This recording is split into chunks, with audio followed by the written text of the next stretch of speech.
Why is there an insecure version of any major bank? Legitimate question. You know, the fact is that there are some scalability issues inherent in SSL, and there's also the fundamental problem of there is no good way to tell a web browser there is no HTTP version of this site. If you're going to come to me, always be secure. We don't have a way of doing that right now. So what you see when you actually look on major sites is they'll tell you, oh, you came to the insecure version. Would you pretty please upgrade to the version that actually has some cryptographic assurance? You'll get a nice pretty lock. Amazingly enough, you know, if you're a DNS attacker, you just don't do that. You're like, no, we phased out SSL. It was slow. Can I have your account number? Oh, yeah, we got to authenticate you. Can I have your social as well? Thanks. You know, what if we had a secure and scalable way to declare that a site was HTTPS only? What about automatic upgrades? You know, an automatic upgrade over SSL would have almost every security property of Windows Update. It'd be missing one. You wouldn't be able to have a magic signing box offline in a vault with two-party, you know, magic tokens, you know, this crazy stuff no one actually does. So you wouldn't be able to do that with SSL. But you would actually be able to just connect to a server, download a patch, and install it, and you're done. It would also be a lot slower, though, because SSL negotiation is not the fastest thing in the known world. There is kind of a very simple rule. It has to work. And you know, doing automatic update on millions of machines with SSL would not actually work too well. And so people distribute their updates over HTTP because it scales. And they say, well, we'll go ahead and we'll sign the package. We'll apply a signature. It'll be great. It'll be wonderful. And you know what? They keep screwing it up. They don't check to make sure you're upgrading to a new version. You know, hey, you know, you're on version 6. No, I want you to install version 5. It's signed. They'll have like different packages, you know, other software from the same vendor, or the wrong signing key, or they don't actually check the certificates. There's a bunch. Here's kind of the rule. When you're building an automatic update system, on day 1, you go out to the internet and download and install new code. On day 50, only you get to do that. The 49 days, so does the bad guy. So guess what? Everyone stops on day 1. And just gets the bare minimum necessary to go ahead and update their customer's code. You know, what if there was a secure and scalable way to distribute the final hash for new versions of packages so that you just looked in DNS, saw the hash, and you were done? What if we had a secure and scalable place to put PGP keys? You know, maybe. I'm just saying, maybe we'd finally have secure email. It's 2008. I've been hearing about this since the beginning of whenever I was using the internet. Okay, I got to level with you guys. I've spent the last year dealing with PGP. PGP added an average of 48 hours to my being able to communicate with everyone, and it had maybe a 66% success rate. This is not working. So, we keep blaming those evil business guys who just won't fund it because they're bad people, they're business guys, they're stupid people. You know what? This is a crutch. We have been blaming the business guys for what is ultimately poor engineering. The systems we are trying to build to make up for the fact that DNS is insecure are resource intensive and repeatedly are failing to scale. Now, we've spent the last year finding design bugs that break authentication. Maybe there's something fundamentally missing. Maybe there's some reason why we keep finding all of these failures over and over and over again. I think we're missing a part. You know, perhaps DNS shouldn't be at the heart of authentication. Perhaps that's the way things ought to be. But you know what? It is. And maybe it's time we start treating it that way. Now, there are some people who will have the attitude, and it's fairly common, that says, well, no one should put anything but addresses in DNS anyway. DNS was not designed for all of this crazy stuff. You crazy kids, what are you doing putting all this stuff in DNS? It's not secure. Well, the jig is up. And the jig is up because of federation. Federation means you can put in DNS whatever you want. It's your namespace, it's your content. You can put whatever you desire in there. And people are. They're putting anti-spam text records. They're putting VoIP directories. They're putting IPsec keys. They're putting SSH fingerprints. How is SSH fingerprints and DNS supposed to be secure without DNSSEC? HTTP was never designed for dynamic content. It was designed for static web pages that were at file links. If you wanted dynamic stuff, maybe you made a post, but that was it. But that's the reality of Federation. In Federation, no one gets to tell you what you put on your server. And people are putting authentication critical stuff in there. Might as well be able to do it securely. So what's it going to take? What do we have to do? Well, the first thing to do was to put out the fire that, frankly, I sort of set. DJB started it, and, well, it kind of blew up. Next, we have to figure out how to make DNSSEC scale, because it doesn't yet. And finally, we have to start migrating new applications to be aware and able to use it. So let's talk about the putting out of the fire. How did this happen? How did we get from lots of red showing lots of vulnerable machines on July 9th, 2008, to lots of green and a little bit of yellow on August 3rd, 2008. How did that happen? Because you know what? Systems don't fix themselves. Well, first off, Vixie. You know, Paul Vixie gets a lot of crap. Paul Vixie's been writing code for many, many years. And yeah, you know, a lot of his code has had bugs. But you know what? He wrote more code than you for, I'm pretty sure, all values you in this room. And if you're going to write code in the 90s, of course it's going to be insecure, because no one was writing good code in the 90s.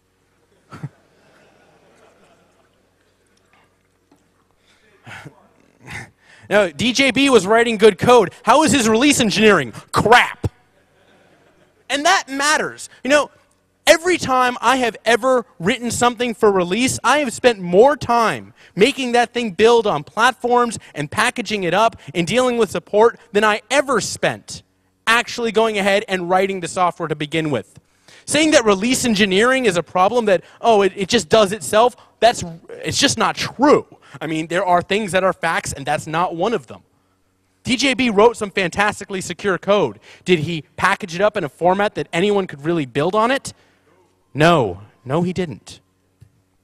So, Paul has been dealing with the DNS industry for the past 15 years. Dude knows everyone who actually matters in DNS. The only reason I was able to get all the people in a room is because they've been dealing with Paul for a long time, and for Paul to say, oh, dear God, remember that thing from DJB that we ignored? Oh, we probably shouldn't have done that. Oh. So, you know, good amount of humility on his side. He pulled in the critical engineers from all across the industry. We met in person. You know, I got to level with you guys. Email is great for lots of things. Making decisions is not one of them. The problem is that an infinite number of factions can break off, and an infinite number of people can join in, and it is just not good for keeping secrets or ultimately fixing stuff, or at least coming to a conclusion on how things will be fixed. Paul actually brought in the engineers with decision-making capacity. First of all, the fact that there even were engineers with decision-making capacity was kind of fantastic.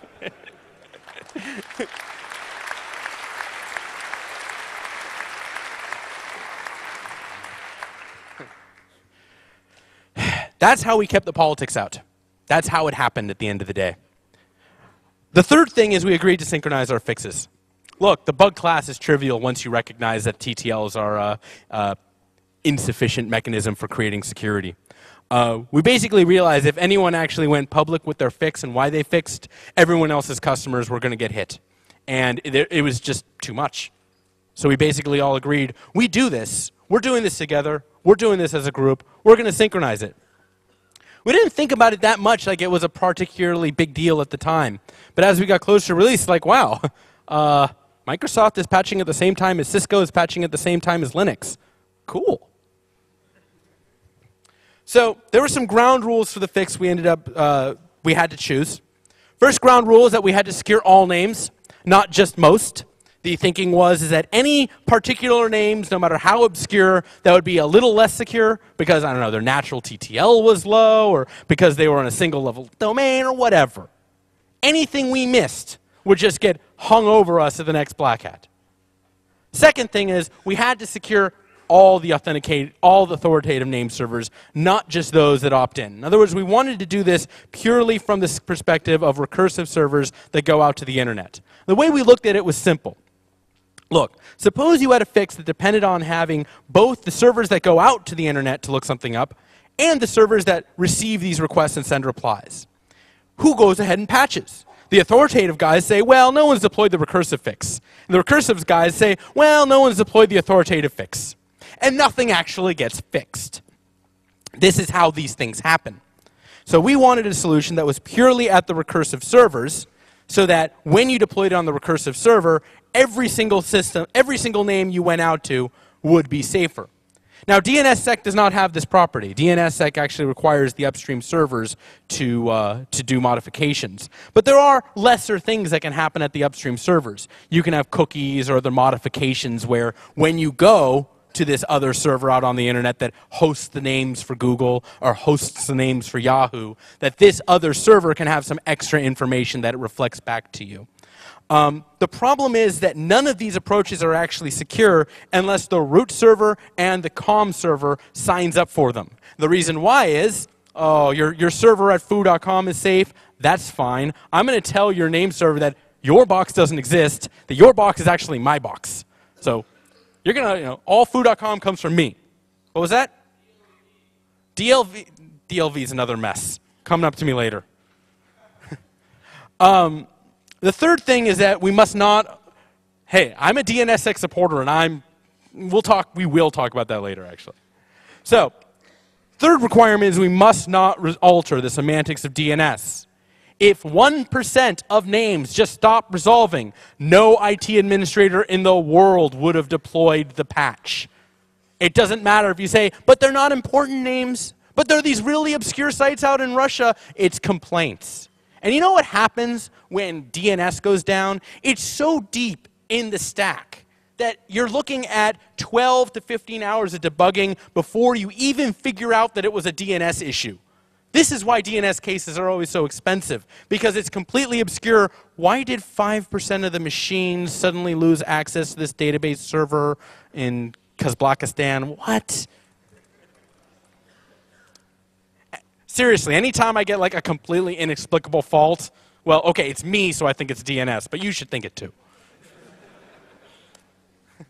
So the easiest fix, and arguably the correct fix, was exactly what DJB told everyone in 1999. I understand why people did not want to do source port randomization back then. It's not elegant. It's slow. It's difficult when there are other services on the host. You get these port conflicts. Doesn't play at all well with firewalls, so firewalls end up taking your nicely randomized source ports and just kind of fixing that. Makes it more secure. No, big old mess. Not actually on this list. There were a bunch of kernels back in 1999 that really couldn't handle lots of open sockets at the same time. There were also a couple kernels in 2008 that also couldn't handle it. Dear God, guys. Be that as it may, in terms of just getting the actual code built, given the findings that I showed up with, we basically all agreed, yeah, that may not have been the right thing to do then. It's certainly the right thing to do now. Meets the ground rules perfectly. Secures all names equally. There's no sort of name that doesn't have a port or transaction ID associated with it. It secures all name servers equally. Even the COM and root servers have to go ahead and reflect your UDP source port back. They have to do it because it's fundamental, just rules of how UDP works, rules of how TCP/IP works. It was a brilliantly elegant solution that DJB came up with. And it does not alter the semantics of DNS. There's no record that would have been returned before the patch that wasn't returned after the patch. It's also very simple. Every other fix, big ol' mess. Do not underestimate the value of simplicity when telling people how to fix their flaws. We knew at that meeting, we actually met at Redmond. Microsoft was very nice. They hosted us. We knew sitting in that conference room, wow, we could do all these crazy things with rules on what names get to override all other names. The odds that even one of us would get it right, let alone all of us in the same way, We knew the odds of that, let alone in an interoperable fashion, we knew the odds were zero. 0 is very low.